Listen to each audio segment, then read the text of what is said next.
Mariah Carey's third wedding anniversary, to actor Nick Cannon, she produced twins, a boy and a girl. Now that's a production. Until tonight, these protective parents of the twins, who are just 6 months old, have kept them out of the spotlight. But you are about to meet them for the very first time. So, do they look like Mariah? Do they look like Nick? Just wait and see. Mariah Carey is a bona fide megawatt diva.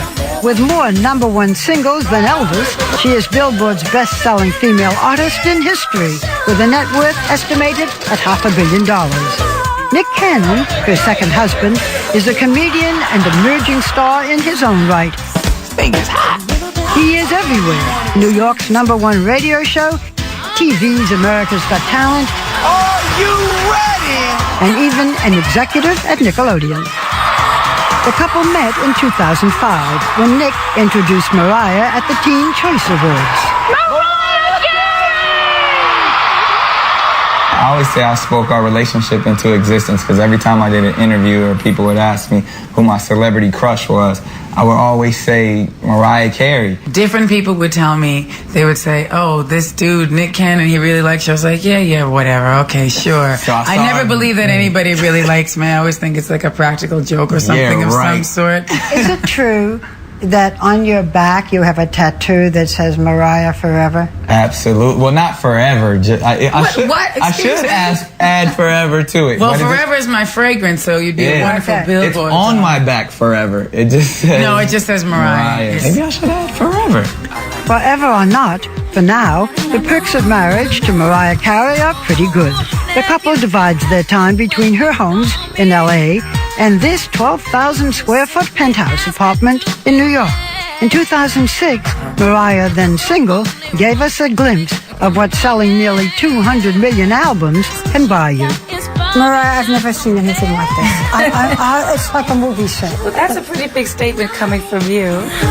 The closet is bigger than most people's living room. I call it the family room. And that's Through another door, Mariah's life in photos. The black father, the white mother, but not a single picture from her first marriage to record executive Tommy Mottola, the man who discovered her and controlled her. So were you afraid of marrying again? Initially, I was afraid of the concept of marriage, but this is a different situation, and I'm a different person. It's a different time in my life, and nobody will ever be able to steal my spirit again. So I'm just happy to be in love and to be here. You told me that you were afraid that you could never trust anyone again. Do you trust him? Sometimes. Oh, wait a minute. Sometimes? Wait a minute. Okay, I want to hear about Can I that. trust you more than sometimes? You tell me. Absolutely. Okay, then I trust him. Are you happy together? Absolutely. We are, especially when he's nice. When he's nice, he's the best guy on the world. Other times he's not nice? Yeah, you know. Really? He's a man, Barbara. Well, You know, let's put it the way, let's call it what it is. they both admit to being impulsive, marrying just weeks after they started dating. Nick, 11 years younger, proposed to Mariah here in the Moroccan room. I told her we were coming up here to see the view of the Empire State Building. You did. You said, let's go be festive and look at the Empire State Building. I said, that And we sounds both good. have a love for candy. Then I got down on one knee with my candy pop, and It's a she candy opened ring. her. Yes, I opened it. I thought it was a broken candy, but it was a diamond ring. This one This ring on was my in it. finger. Shortly after they were married, she was pregnant. Before you became pregnant with the twins, Yeah, you had a miscarriage. yeah. That must have been very painful for both of you. It really was. It was really tough. Mariah healed by changing her lifestyle, becoming, she says, more zen-like, using acupuncture to relax. And then she and Nick tried again. Did you have fertility treatments to try to get pregnant? I did. The main thing I did that was tough was to go on progesterone like every month. You know, and then when I was pregnant, I had to stay with the progesterone for 10 weeks. It minimizes the chance of miscarriage by 50%. It worked. At age 40, Mariah was carrying twins, but it was a high-risk pregnancy. It was good news, but it was scary news at the same time. Were you worried about carrying a child? I don't think I understood the enormity and the magnitude of what it really does to your body. Like, it's not just, oh, you don't look pretty and you have a bump. No. You had a very tough pregnancy. Yeah. And carrying 2 babies, unless somebody's been through it, it's difficult to understand what I went through because my pregnancy was very unique in terms of what happened to me. The public never knew about her long periods of bed rest, false labors, and several emergency trips to the hospital.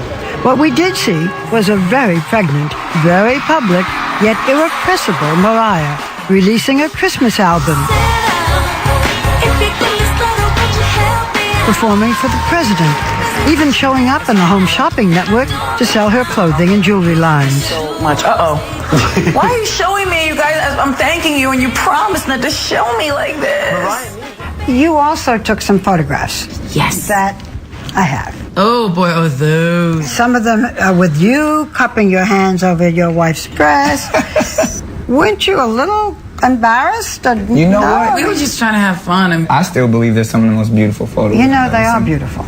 For me to get at least my hair and makeup done during that time, I was so miserable. I hate to say it, I'm blessed, I'm so thankful, because people will watch this and be like, oh, Mariah Carey complaining about her pregnancy, and I don't want to do that. But Mariah says that late in her pregnancy, she could barely move, barely get out of bed by herself. I was afraid I wasn't going to be able to walk properly again. It was a huge strain. I would sit and then someone would need to help me up. I couldn't go even to the loo by myself.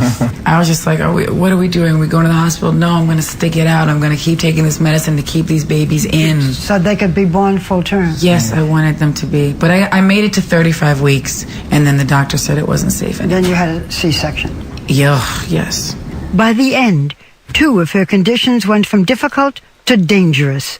Gestational diabetes threatened her twins, and possible seizures from preeclampsia threatened her own life.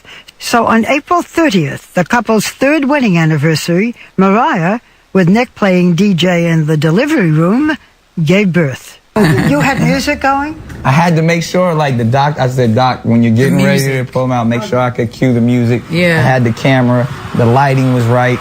So they came to the world to a live version, and the only reason I wanted it to be the live version is because I wanted them to hear the applause upon entering the world. Your song? It's my song, Fantasy. 2 healthy babies, a girl they named Monroe, after Marilyn, of course, followed by a boy they named Moroccan, after the room in which Nick proposed. So it's Rock and Monroe. Rock and roll.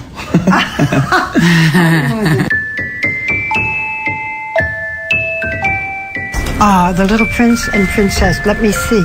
Yes. Only 6 months old, no one has seen the faces of Rock and Roll until now. Oh, is that heaven?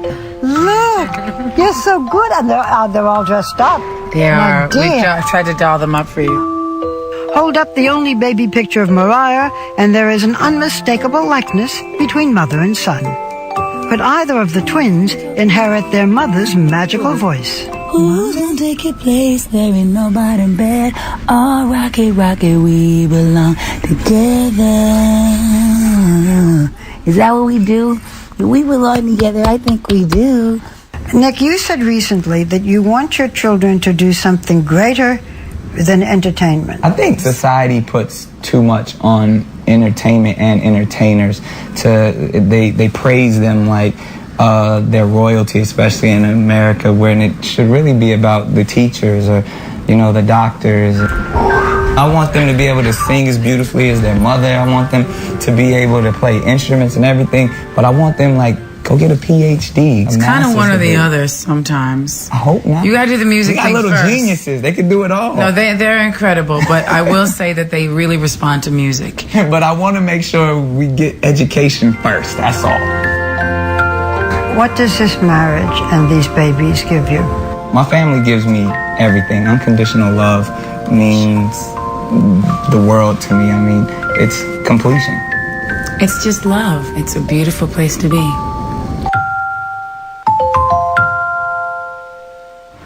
And